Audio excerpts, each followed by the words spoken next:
할렐루야. 예, 화요일 새벽에 오신 여러분 환영하고 축복합니다.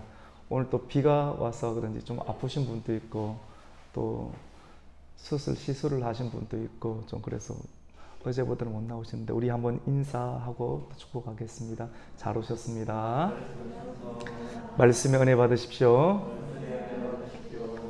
오늘 말씀 제목을 이 말라기 말씀이 조금씩 들어갈수록 좀 강한 메시지거든요. 강한 메시지지만은도 우리가 믿음으로 별 문제가 없지만은도 대부분의 경우 문제가 다 없어요. 근데 믿음으로 하나님께서 말씀을 우리에게 주시고 계속해서 거룩한 옷을 입게 하는 어떤 그런 의미로, 그래서 제가 가끔씩은 말씀의 제목을 다른 곳에서 찾기도 합니다. 우리 같이 한번 해봅시다. 어여쁜 자여 함께 가자. 어여쁜 자여 함께 가자. 계속 이렇게 긍정적인 상황으로 우리를 계속해서 제목처럼 이렇게 따라가고 싶은 그런 마음들이 있습니다. 하나님께서 선지자를 통해서 제사장들과 또 백성들에게 경고의 메시지, 또 명령의 메시지, 경고와 명령의 메시지는 그냥 이렇게 때리고 부수는 그런 개념이 아니라 그렇게까지 해서서라도 하나님의 편으로 돌아오게 하시는 하나님의 깊은 뜻, 또 사랑의 뜻이 있음을 우리는 또 발견하게 됩니다. 오늘 본문은 유다 백성이 하나님을 경외하는 집에서, 경외라는 것이 두려워 떨면서 절구한다는 그런 개념이죠. 표면적으로는 존경하고 두려워하고 경외, 존경하면서도 두려워한다는 그런 의미. 그러니까 시편 2편 11절에 있는 것처럼 하나님을 경외하는 자들아 떨며 절구할지어다, 이 두 가지 마음을 함께 붙이고 있는 거예요. 너무나도 사랑하지만도 하나님을 사랑하는 것이, 또 하나님 말씀 안에서는 이것 하지 말라, 이것 하면 안 된다는 것이 결국 너희들이 깨어지고 무너지게 되는 일이기 때문에, 그래서 결국 그 말씀까지 끝까지 받아내는 형태가 하나님을 사랑하는 것이고, 하나님께서 하지 말라고 하는 것을 떨면서 두려워하면서 그 말씀을 끝까지 지키는 상태를 신앙인의 또 깊은 태도라고 이렇게 볼 수가 있습니다. 그래서 하나님을 경외하는 길에서 떠나는 것을 책망을 하는데요.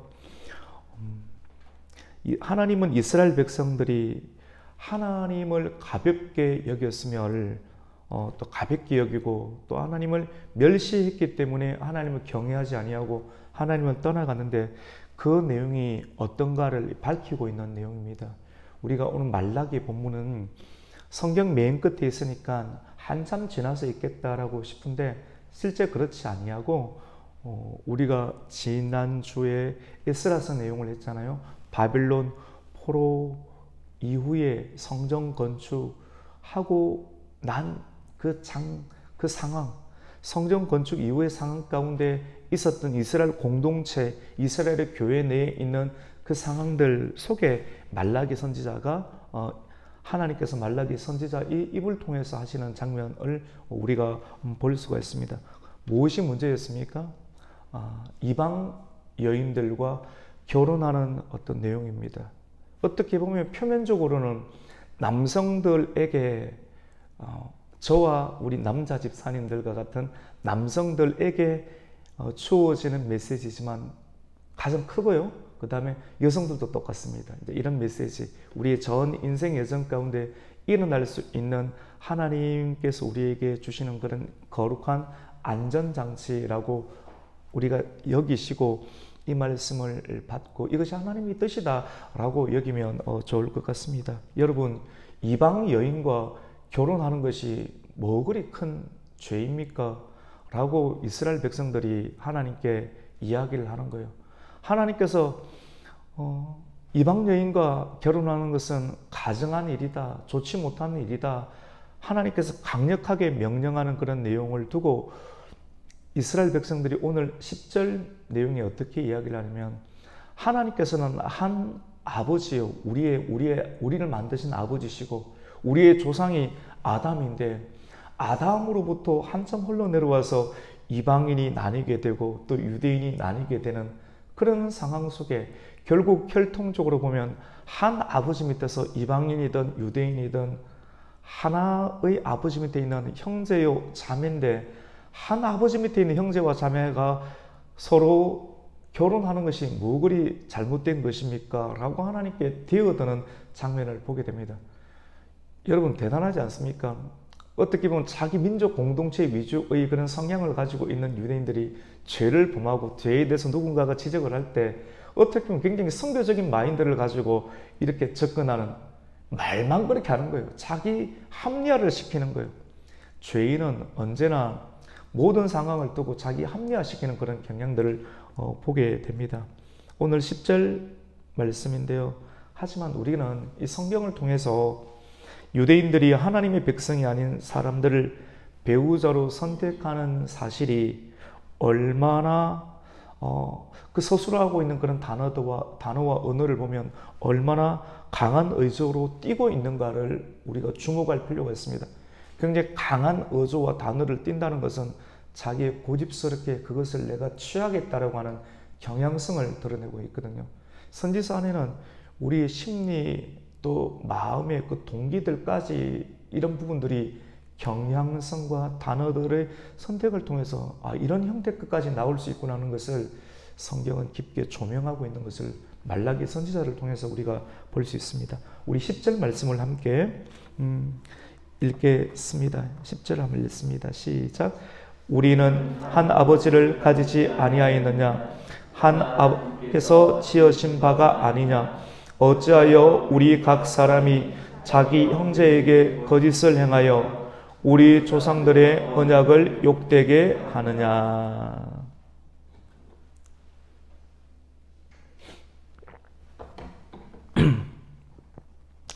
20절이 이제 유다 백성이 하나님께 반박하는 그런 장면이죠. 우리 모든 인류는 한 아버지 아담이지 않습니까? 유대인이든 이방인이든 다 한 하나님께서 짓지 않으셨습니까? 그런데 어찌하여 우리가 이방인과 결혼한 것이 자기 형제에게 거짓을 행하는 것이 되고 신실하지 못하는 것이 되고 또 우리 조상들의 언약을 욕되게 하는 것입니까? 라고 하나님께 이렇게 반박을 하는 그런 장면입니다. 그래서 결국 내가 이방인을 선택한 것, 그거 나에게 터치하지 마십시오 라고 하는 그런 의미가 포함이 되어 있는 거죠. 그러나 하나님께서는 답변하십니다. 그들의 주장을 즉시 반박합니다. 그들이 이방인과 결혼한 것이 왜 잘못되며 또 죄가 되는지 하나님께서는 말라기를 통해서 세 가지로 이렇게 지적을 하시는데요.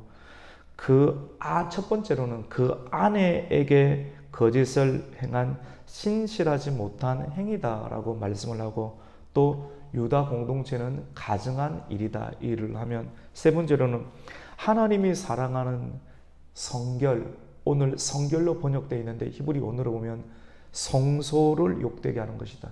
우리가 하나님은 내가 거룩하니 너희도 거룩하라, 이 말씀은 하나님은 우리 안에 있잖아요. 마음 안에 예수를 믿는다는 것, 성경 말씀을 믿고 그 말씀을 둔다는 것은 마음에 두는 건데, 마음이 뭐가 됩니까? 성소가 되고, 우리로 하여금 성전이 되라, 성전 중에서 지성소가 되라, 성소가 되라, 하나님의 임재가 있을 수 있도록. 근데 이 임재가 있으면서 하나님 말씀을 하는데 어떻게 하나님의 말씀을 거역하고 삿대질할 정도로 우리가 고집스럽게 그런 경향성과 추구를 할 수 있는가? 그건 말이 되지 않는다. 그래서 결국은 하나님이 사랑하는 성소를 욕되게 하는 일이다라고 하나님은 말라기를 통해서 반박합니다. 그 내용이 11절입니다. 우리 11절을 한번 읽습니다. 유다는 거짓을 행하였고 이스라엘과 예루살렘 중에는 가증한 일을 행하였으며 유다는 여호와께서 사랑하시는 그 성결을 욕되게 하여 이방 신의 딸과 결혼하였으니.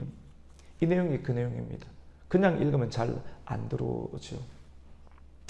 여러분, 우리는, 저와 여러분은 하나님을 인정하십니까? 하나님을 인정한다는 것, 그는 하나님은 언제나 선하십니다. 믿으시면 아멘입니다. 그러면 우리가 때로는 우리의 생각이 가미되어 있는 경우도 있죠. 근데 그때마다 하나님께서는 양심을 깨워서 또 환경을 하나님께서 털어버려서 우리가 하고자 하는 계획들을 숲으로 몰고 가시면서 우리는 실망하면서 이것이 아니구나 하는 것을 하나님께서 억지로 막게끔, 우리가 때로는 실망한다는 것은 하나님께서 이 길이 아니다라고 하는 형태로 메시지를 주실 때가 있다는 것도 우리가 받아들일 필요가 있습니다. 우리가 하나님을 인정한다는 것은 하나님이 제시한 기준이 항상 선하고 옳다는 것을 받아들이는 것입니다. 내 생각, 내 기준에 괜찮다라고 여겨 했는데 하나님 보시기에 선하지 않고 옳지 않은 일이 있다라고 하는 것이죠. 이방 여인을 아내로 삼는 것, 우리가 그리스도 안에서 한 형제요, 한 아버지요, 또 하나인데, 그러니까 결혼해도 괜찮다. 굉장히 논리적이고 합리적이죠. 오늘날 이 시대 가운데 유튜브 또 돌아다니는 것, 교회에서 많은 사람들이 이야기하는 것, 대부분의 경우 이런 것 아닙니까? 듣고 보면 합리적이에요. 그래서 사람들이 하나님으로부터 떠나고 싶은 마음이 늘 내재되어 있기 때문에 그런 식의 메시지를 들으면 따라가고 싶은 거죠. 우상 따라가는 겁니다. 말씀 따라가는 것 아니에요. 이것 하지 마라 저거 굉장히 귀가 속 홀리게 되는데, 홀리는 이유가 왜 그렇습니까? 그 안에 진짜 말씀이 아닌 거예요. 진리의 말씀은 사람은 구속시킵니다. 진리가 우리를 구속시킵니다. 예수님이 전 우리의 생각, 우리의 감정, 우리의 의지까지 구속시키는 것, 여러분 동의하십니까? 근데 그게 진리잖아요. 구원을 받는다는 것은 구속한 것 아닙니까? 딴 데 안 들어가는 거 아니겠어요? 우리가 이스라엘 백성들이 애굽을 빠져나와서 너무너무 힘들어서 하나님 우리 살려주십시오. 그렇게 우리 입으로 고백하니까 그 고백을 듣고 하나님께서 모세를 보내어서 홍해와 바다 사이에서 구름 사이에서 세례를 베푸시고 하나님께서 광야 계획권대 구속시킨 것 아닙니까? 그런데 힘들어 놓으니까, 먹고 마시고 입는 것 힘들어 놓으니까 애굽에서 먹었던 고기, 애굽에서 먹었던 여러 가지 부추와 수박, 오이 이런 것이 먹고 싶으니까 돌아가고 싶은데 돌아갈 수 없도록 하나님 홍해 닫은 것 아닙니까? 여러분, 우리는 성경에서 단순한 이방 여인을 아내로 삼지 말라.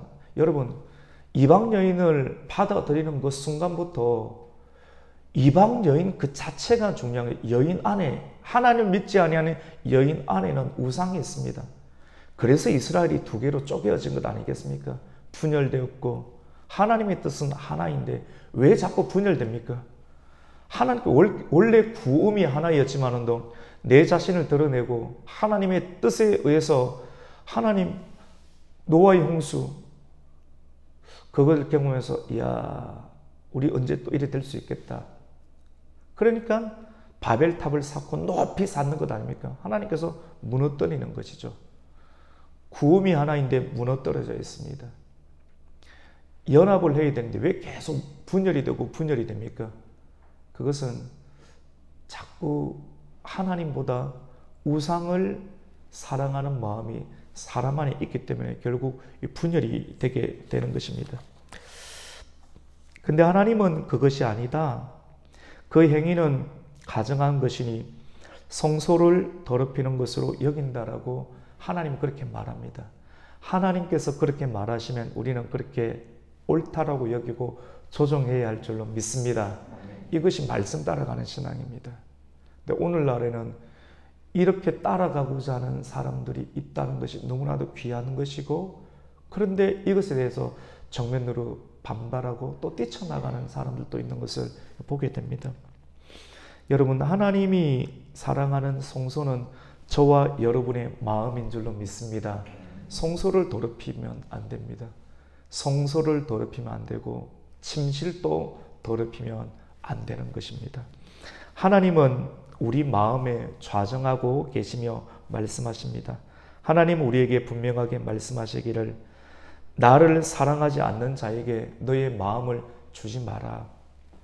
그리고 너를 위하여 돌아가신 예수님을 무시하는 자를 배우자로 삼기 위해 내 마음을 주지 말라. 사도 바울은 이렇게 고린도전서 16장 22절에 기록합니다. 만일 누구든지 주를 사랑하지 아니하거든 저주를 받을지어다. 우리가 하나님을 사랑하지 아니하고 하나님을 떠나는 행위를 하잖아요. 그러면 복이 되지 아니하고 저주가 됩니다. 마치 포도나무에서 가지가 꺾여서 내 뜻대로 한번 살아보겠다라고 하나님의 사랑을 떠나게 되는, 그러면 하나님께서 저주를 내리시는 개념이 아니라 하나님 안에 붙어 있어야 되는데, 말씀 안에 붙어 있어야 되는데, 계속해서 성전이 되고 교회 안에 있어야 되는데, 그럼 구속당해요, 여러분. 교회에서 계속 말씀을 구속당한다니까요. 끊임없이 계속해 더 깊은 영역까지 구속당하는데, 그것이 복이고 안전한 줄 믿으시기를 축원합니다. 그게 복이에요, 여러분. 근데 여기서 뛰쳐나가잖아요. 복이 안 되고 그때부터 자유롭죠. 그 자유로 죄를 선택하게 됩니다. 그때부터 마음이 평강이었고 깨어지고 이방 여인이 그 사람의 마음과 침실 가운데 들어와서 모든 것이 깨어지게 되는 것입니다. 그것이 우상인 것입니다. 하나님의 말씀을 알면서도 비그리스도인들과 결혼하는 사람은 자신이 그리스도를 전가하는 일을 전혀 고려하지 않았기 때문에 성경은 구약 성경을 통해서 원초적으로 이것이 가증한 일이다. 여러분 이해가 가시죠? 오늘날 이것을 적용하면 푹푹 부딪힐 수 있는데 지금 원본적인 이야기를 하면서 우리가 하나님의 뜻을 추적해 들어가는 어떤 장면이라 볼 수 있습니다. 어떤 것을 정죄하기 위한 개념이 아니에요. 그런 개념으로 받아들이면 막히는 거예요. 그렇게 듣지 마시고 잘 믿음으로 한번 따라와 주시길 바랍니다. 또 하나 이방 결혼을 또 성소를 더럽히는 가증한 일로 여기시는 까닭은 여러분 뭘까요? 포로 귀환 이후에 이스라엘 백성들이 이방 남자와 여자를 선택하여 결혼한 이유는 무엇입니까? 성경은 이러한 외적인 그래 결혼할 수 있지 않느냐, 단순한 이런 문제가 아니라 이런 것들이 하나씩 하나님 말씀을 떠나서 자기 개인적인 취향과 성향에 의해서 그 하나님의 것들을 버리고 하나씩 가미시키는 일들이 시간이 지났을 때 어떠한 일들까지 만들어낼 수 있는 위험이 있는지를 성경은 우리에게 말씀합니다. 여러분, 교회에 있는 여성과 남성, 세상적인 매력이 별로 없습니다. 뭐 그래도 잘 가꾸면 매력이 있겠죠. 근데 본질적인 의미로 잘 들어주시길 바랍니다. 교회에 있는 남성과 여성은 주의 일을 많은 경우를 하기 때문에 사실은 진짜 아름다워요. 그런데 세상적인 육적인 기준으로 보면 손톱 관리도 그렇게 하지 못하고 뭐 메이크업도 그렇게 세상에 있는 여성들과 남성들처럼 그렇게 멋지게 하지는 못합니다. 대부분의 경우 수수하고 단순합니다. 말씀만 따라가니까. 손관리, 방을관리 이것저것 다 할 처지가 못 됩니다. 그 시간과 물질로 하나님께서 우리에게 주신 가정과 남편과 아내, 또 주의 교회를 쓸고 닦고 또 주의 교회를 위해서 헌신하는 여러 가지 일들 가운데 재정을 쓰기 때문에 세상 사람들, 하나님 없이 사는 사람들만큼 그렇게 매력적으로 자기를 돋보이게 치장하는 일에 그렇게 쓰지 못하게 하는 것입니다. 불신 남자는 여러분 매우 적극적이고 남성적이며 야성미가 있습니다. 뭐 이해가 가시죠, 여러분? 불신 여자는 야하고 노골적이며 여성미가 있지요. 결국 하나님의 사람이 불신자를 사랑하는 것은 성경적 의미로 보면 불경건성에 기초하게 되는 것입니다. 여기까지도 여러분 동의하시죠? 성경을 통해서 드러내시는 이방 사람과의 결혼은 결국 이것이 어느 정도 심각한 일이요 또 죄로 치부하는가 하면 하나님께서 불신자와의 결혼은 궁극적으로 맨 마지막의 경우 배도하거나 아니면 신앙을 상실할 수 있는 가능성을 연결시켜서 이 정도의 어려움과 위험이 있다. 그러면서도 네가 끝까지 이렇게 선택하는 이유가 무엇인가? 이것을 우리에게 계속해서 도전하고 터치하는 하나님의 흔적들을 우리는 성경을 통해서 기록을 하고 있고 또 보게 됩니다. 하나님의 기준은 선지자를 통해서 말씀하고 또 돌이키기를 권면합니다. 이 권면으로 또 말씀을 마쳤으면 좋겠는데요. 어떤 권면을 하고 있냐면 젊어서 맞이한 내 아내를 귀히 여기라. 이란 메시지로 우리 모두에게 주고 있어요. 어려서 취한, 어려서 맞이한, 젊어서 맞이한 내 아내를 귀히 여기라. 여러분, 저는 목사로서 또 목회를 하잖아요. 여러분이 볼 때는 저도 나이가 적은 나이가 아니잖아요. 맞죠? 그건 50이니까 결코 적은 나이가 아니고 충분히 여러 가지 상황에서 고려할 수 있는, 여러분 80 되면 그 목사입니까? 그게 아니잖아요. 우리는 어떤 식이든지 잣대를 대어서 이것이 어리다, 저것은 늙었다라고 하면서 우리가 하고 싶은 경향성을 드러내는 의지가 있는데 그건 옳지 않잖아요. 저는 목회 스펙트럼 중에서 가정에 대한 부분을 염두에 두지 않을 수가 없습니다. 그래서 교회 와서 가정이 더 회복되어야 되고, 오늘날 시대에 가정이 사실 많은 경우 힘들잖아요. TV 틀어보세요. 영화를 보세요. 가정의 내적인 구조를 파괴시키려고 하는 것들로 TV, 영화, 모든 것이 세상 문화가 만들어져 있는 것 사실이지 않습니까? 또 이런 것을 언급하면 목사님이 율법적이다. 여러분, 정말로 이게 율법적인 건가요? 그래서 다소 나름대로 엄격한 부분처럼 여겨지지만 그렇다고 율법적이다라고 치부할 부분도 아닌 것을 우리는 공감할 수가 있습니다. 여러분, 성도의 교제는 교회 안에서 그리고 그리스도 안에서 이루어지는 것이 합당합니다. 믿으시면 아멘입니다. 그리고 이 말씀을 본질적으로 들어주셨으면 좋겠어요. 저에게도 그리고 우리 모두에게도. 예를 들어서 결혼한 부부로서 다른 부부와 함께 신앙생활을 하면서 우리가 식사 교제도 나눌 수 있고 바깥에서 만날 수도 있고 할 수도 있는데 그것 자체가 나쁘다는 것 아닙니다. 여러분, 그렇게 절대로 오해해서 들으시면 안 됩니다. 그런 부분이 아닌데요. 그래서 자주 만나서 저녁 식사를 같이 먹고 또 교제한다라고 한번 가정을 하십시다. 근데 이것은 그 자체로 아무런 문제가 없습니다, 사실은. 그런데 성경은 항상 성령께서는 우리의 속마음을 이렇게 비춰주시잖아요. 그런데 순수한 사귐의 교제를 넘어서 그러한 저녁 식사의 만남을 누군가가 고대한다라고 하면 무언가 잘못되고 있다라고 하는 조짐입니다. 다른 남자의 아내가 지닌 매력이나 그리고 다른 여자의 남편이 지닌 색다른 매력에 우리 성도가 혹 마음 가운데 그런 부분이 또 생기고 걸린다라고 하면 이것은 그릇된 일이고 가정한 일이 될 수 있다라고 하는 것을 성경은 우리에게 말합니다. 이런 부분까지 다루지 못하고 이런 것이 터치가 되지 않았을 때, 터치가 되고 다루지 않았을 때 우리의 일상생활 가운데서 피어오르는 그런 구름들이 제거되지 않으면 반드시 그 땅 가운데 천둥이 치거나 소나기가 내릴 수 있는 경우가 일어날 수 있기 때문에 그렇습니다. 오늘 14절은 너와 너의 어려서 취한 아내 사이에서 여호와께서 일찍이 정거하셨음을 인함이다 라고 말합니다. 우리 그 14절 그리고 15절 말씀을 우리가 한번 잘 읽어봤으면 좋겠습니다. 같이 읽습니다. 너희는 이러기를 어찌 됨이니까 하는도다. 이는 너와 내가 어려서 맞이한 아내 사이에 여호와께서 정인이 되시기 때문이라. 그는 내 자기요 너와 서약한 아내로되 내가 그에게 거짓을 행하였도다. 그에게는 영이 충만하였으나 오직 하나를 만들지 아니하셨느냐? 어찌하여 하나만 만드셨느냐? 이는 경건한 자손을 얻고자 하심이라.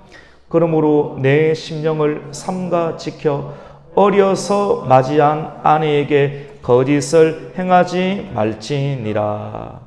아멘. 이스라엘 백성들은 자기 아내들을 대하는 사고 방식과 처신에 대해 하나님은 지적하십니다. 오늘날 우리에게, 우리 모두에게 적용될 수 있는 말씀입니다. 너의 아내는 내가 젊어서 취한 어여쁜 아내고 결혼한 부부다. 너의 아내는 너에게 청춘을 바쳤다. 그러나 이제 젊음이 지나가고 얼굴에 주름이 잡히기 시작하는구나. 그래서 너는 내 아내를 헌신짝처럼 내던지고 싶어한다. 마음 가운데 딴 거를 추구하는 거예요. 아마도 너는 더 젊고 매력 있는 이집트 여인, 애굽 여인들이 얼마나 예쁩니까? 이집트 여인에게 내 마음이 쏠려 있는 것이구나. 너는 마음으로 내 아내를 던진 것이다.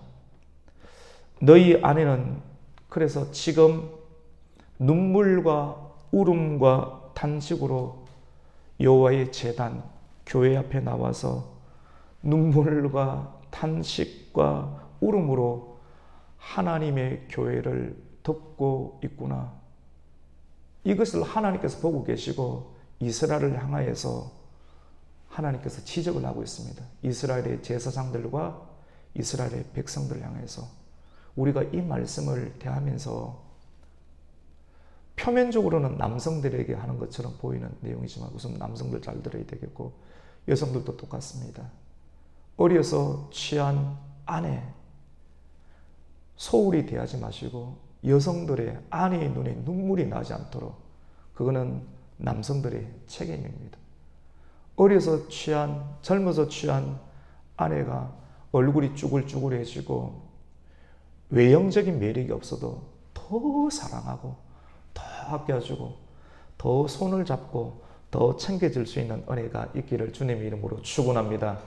근데 교회에 나와서 왜 아내 얼굴에 눈물 흐르도록 그리고 분통이 터지도록 만들면서 그렇게 울음바다가 만들도록 만들어는 이스라엘이여 내가 가만히 있지 않겠다라고 말씀을 하는 것입니다. 우리 그 말씀 13절인데 한번 보실게요. 같이 읽습니다. 시작.